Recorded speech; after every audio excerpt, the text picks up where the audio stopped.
महाड चौदार तळ्यातील शैवालीचे दुर्गंधीचे स्वरूप यावर अंमलबजावणी न केल्यास संभाजी ब्रिगेड यांनी दिला उपोषणाचा इशारा।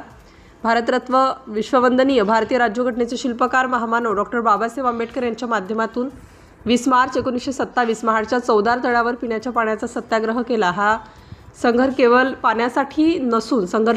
पाण्यासाठी नसून मानवी मूलभूत हक्कांसाठी होता।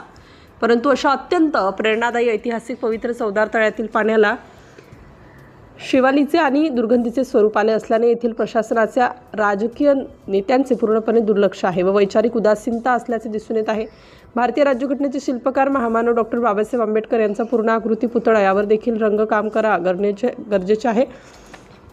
भारतरत्न डॉक्टर बाबासाहेब आंबेडकर यांच्या पदस्पर्शाने पावन झालेल्या या क्रांतीभूमीत ज्यांच्या माध्यमातून तळ्याचे पाणी सर्वांसाठी खुले करून देखील आपल्या जाती व्यवस्थेने दीनदुबळ्या अस्पृश्य बांधवांना देखील तळ्याचं पाणी पिण्याचा अधिकार मिळावा यासाठी भारतरत्न बाबासाहेब आंबेडकर यांना पाण्याचा सत्याग्रह करून यासाठी न्यायालयीन लढा देखील द्यावा लागला होता।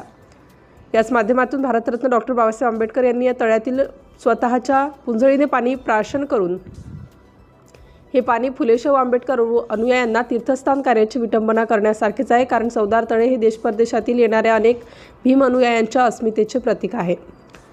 या पाण्याला दुर्गंधीचे स्वरूप आलेले आहे, प्रशासनाला दिसत नाही। प्रतिक्रिया तीव्र स्वरूपात येत आहे तरी चौदार तळ्याचा पाण्याचा सवाल दुर्गंधीचं स्वरूप त्यावर अंमलबजावणी न केल्यास रस्त्यावर उतरून संभाजी ब्रिगेड आंदोलन करेल असा इशारा संभाजी ब्रिगेडचे जिल्हाध्यक्ष वैभव सुर्वे यांनी दिला आहे। यावेळी संभाजी ब्रिगेड रायगड जिल्हाध्यक्ष शिवश्री वैभव सुर्वे, महाड तालुका अध्यक्ष कैलास अटक, महिला आघाडी रायगड जिल्हा संघटक हर्षदताई सुतार, महाड तालुका सचिव नितेश पवार, महाड तालुका संघटक सुनील सुतार, महाड शहराध्यक्ष महेश मेहता, महाड शहर उपाध्यक्ष संतोष रक्ते, खुशी सुतार, कांचन सुतार, नम्रता सुतार आदी अनेक पदाधिकारी आणि कार्यकर्ते मोठ्या संख्येने उपस्थित होते।